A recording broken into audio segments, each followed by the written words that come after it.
পৃথিবীর সবচেয়ে ভয়ঙ্কর প্রতিশোধ নীতির পথেই কি হাঁটতে শুরু করেছে উত্তর কোরিয়া?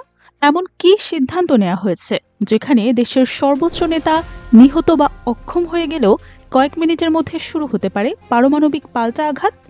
সাম্প্রতিক সময়ে প্রকাশিত কিছু তথ্য ঘিরে আন্তর্জাতিক অঙ্গনে তৈরি হয়েছে ব্যাপক আলোড়ন। আর সে আলোচনার কেন্দ্রে রয়েছে উত্তর কোরিয়ার নতুন পরমাণু কৌশল।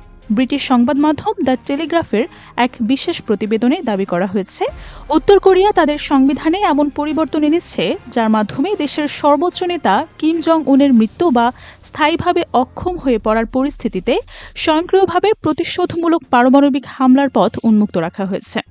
এই তথ্য সামনে আসার পর থেকেই আন্তর্জাতিক নিরাপত্তা বিশ্লেষকদের মধ্যে নতুন উদ্বেগ দেখা দিয়েছে। প্রতিবেদন অনুযায়ী সংবিধান সংশোধনের এই বিষয়টি নিয়ে বিস্তারিত তথ্য সংগ্রহ করেছে দক্ষিণ কোরিয়ার জাতীয় গোয়েন্দা সংস্থা বা এনআইএস।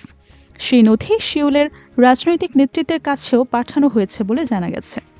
যদিও বিষয়ে আনুষ্ঠানিকভাবে কোনো মন্তব্য প্রকাশ করা হয়নি, তবুও বিষয়টি নিয়ে আলোচনা থেমেনি।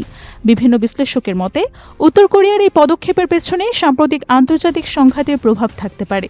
বিশেষ করে ইরানকে ঘিরে সংগঠিত ঘটনাগুলো পিয়ংইয়ংকে নতুন করে নিরাপত্তার হিসাব নিকাশ করতে বাধ্য করেছে বলে ধারণা করা হচ্ছে। প্রতিবেদনে উল্লেখ করা হয়েছে, ২৮ ফেব্রুয়ারি ইসরায়েলের সঙ্গে সমন্বয় করে মার্কিন বাহিনীর ইরানে হামলা চালায়। সেই হামলায় তেহরানের সর্বোচ্চ নেতা আয়াতুল্লাহ আলী খামেনি নিহত হন বলে প্রতিবেদনে দাবি করা হয়েছে। পাশাপাশি তার পরিবারের সদস্য এবং বহু উচ্চপদস্থ সামরিক কর্মকর্তার মৃত্যুর কথাও উল্লেখ করা হয়েছে। যদিও এই দাবিগুলো আন্তর্জাতিকভাবে ব্যাপক বিতর্কের বিষয়, তবুও প্রতিবেদনের মূল বিশ্লেষণ দাঁড়িয়ে আছে এই ঘটনার সম্ভাব্য প্রভাবের উপর। নিজেদের নিরাপত্তা নিয়ে নতুন করে ভাবতে শুরু করে।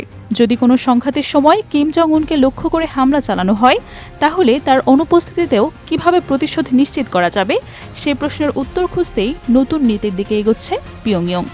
দাবি করা হচ্ছে, নতুন পরিকল্পনা অনুযায়ী যুদ্ধাবস্থা, অভ্যুত্থান বা গুপ্ত হত্যার মতো পরিস্থিতিতে কিম জং উনের মৃত্যু হলে কিংবা তিনি সিদ্ধান্ত নেওয়ার সক্ষমতা হারালে সামরিক বাহিনী স্বয়ংক্রিয়ভাবে পারমাণবিক প্রতিশোধমূলক আঘাত আনার অনুমোদন পাবে।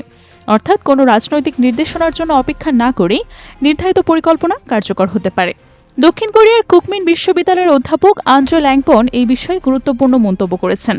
তার মতে, উত্তর কোরিয়া অতীতেও পারমাণবিক প্রতিশোধের হুমকি দিয়েছে, তবে সেগুলো ছিল মূলত রাজনৈতিক বক্তব্যের পর্যায়ে।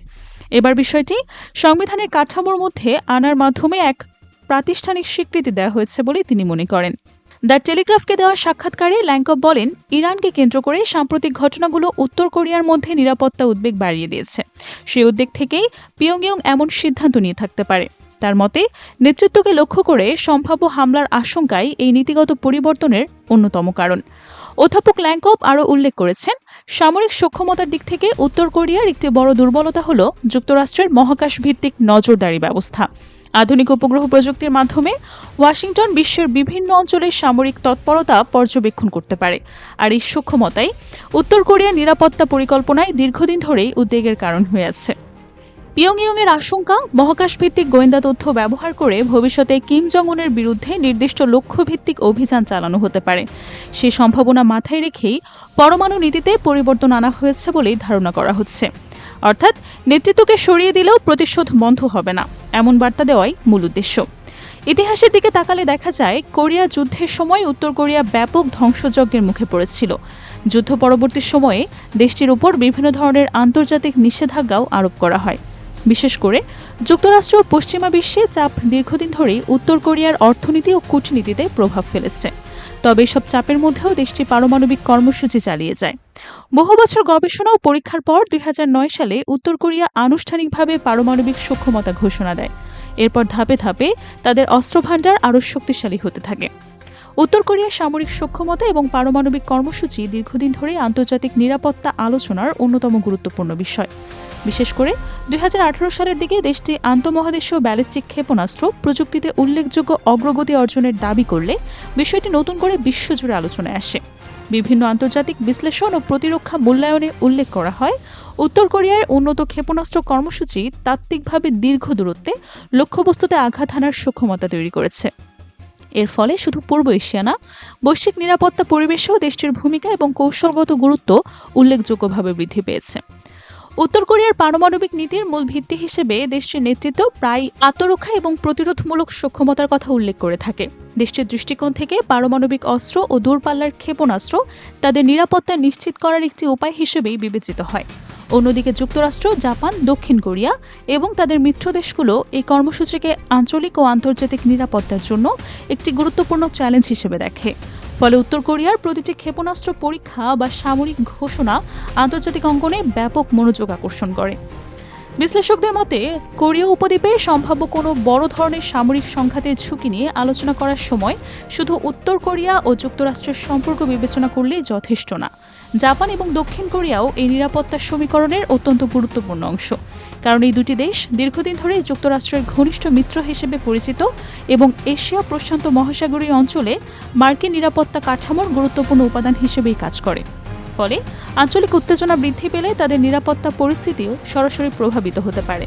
এ কারণেই আন্তর্জাতিক কূটনীতি এবং নিরাপত্তা নীতিতে উত্তর কোরিয়াকে ঘিরে সব সিদ্ধান্ত অত্যন্ত সতর্কতার সঙ্গে নেওয়া হয়। পর্যবেক্ষকের মতে, কোরীয় উপদ্বীপে যে কোনো সামরিক সংঘাত দ্রুত আঞ্চলিক সংকটে রূপ নিতে পারে এবং এর প্রভাব আন্তর্জাতিক অর্থনীতি, বাণিজ্য এবং নিরাপত্তা ব্যবস্থার উপরও পড়তে পারে। বিশেষ করে আধুনিক ক্ষেপণাস্ত্র প্রযুক্তি, বৃহৎ সামরিক বাহিনী এবং পারমাণবিক সক্ষমতার উপস্থিতি পরিস্থিতিকে আরও সংবেদনশীল করে তুলেছে।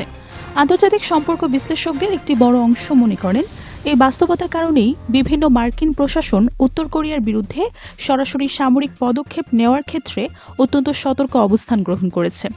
কূটনৈতিক চাপ, অর্থনৈতিক নিষেধাজ্ঞা, আন্তর্জাতিক আলোচনা এবং বহুপাক্ষিক উদ্যোগকে সাধারণত অগ্রাধিকার দেওয়া হয়েছে, কারণ সামরিক সংঘাত শুরু হলে তার ফলাফল কতটা বিস্তৃত হতে পারে তা নির্ভুলভাবে অনুমান করা কঠিন।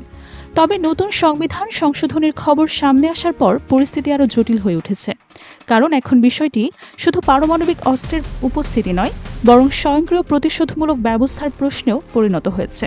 ফলে ওয়াশিংটনের জন্য এই পরিবর্তন উপেক্ষা করা কঠিন হয়ে পড়বে বলেই মনে করছেন বিশেষজ্ঞরা। সব মিলিয়ে উত্তর কোরিয়ার নতুন পরমাণু নীতি আন্তর্জাতিক নিরাপত্তা অঙ্গনে নতুন বিতর্কের জন্ম দিয়েছে। কিম জং উনের নিরাপত্তা, সম্ভাব্য সংঘাত, মহাকাশ ভিত্তিক নজরদারি এবং পারমাণবিক প্রতিরোধ সবকিছু মিলিয়ে পরিস্থিতি এখন আগের চেয়ে অনেক বেশি সংবেদনশীল। আর সে কারণেই প্রশান্ত মহাসাগরীয় অঞ্চলে আগামী দিনে সামরিক উত্তেজনা আরও বাড়তে পারে বলেই আশঙ্কা করছেন বিশ্লেষকরা।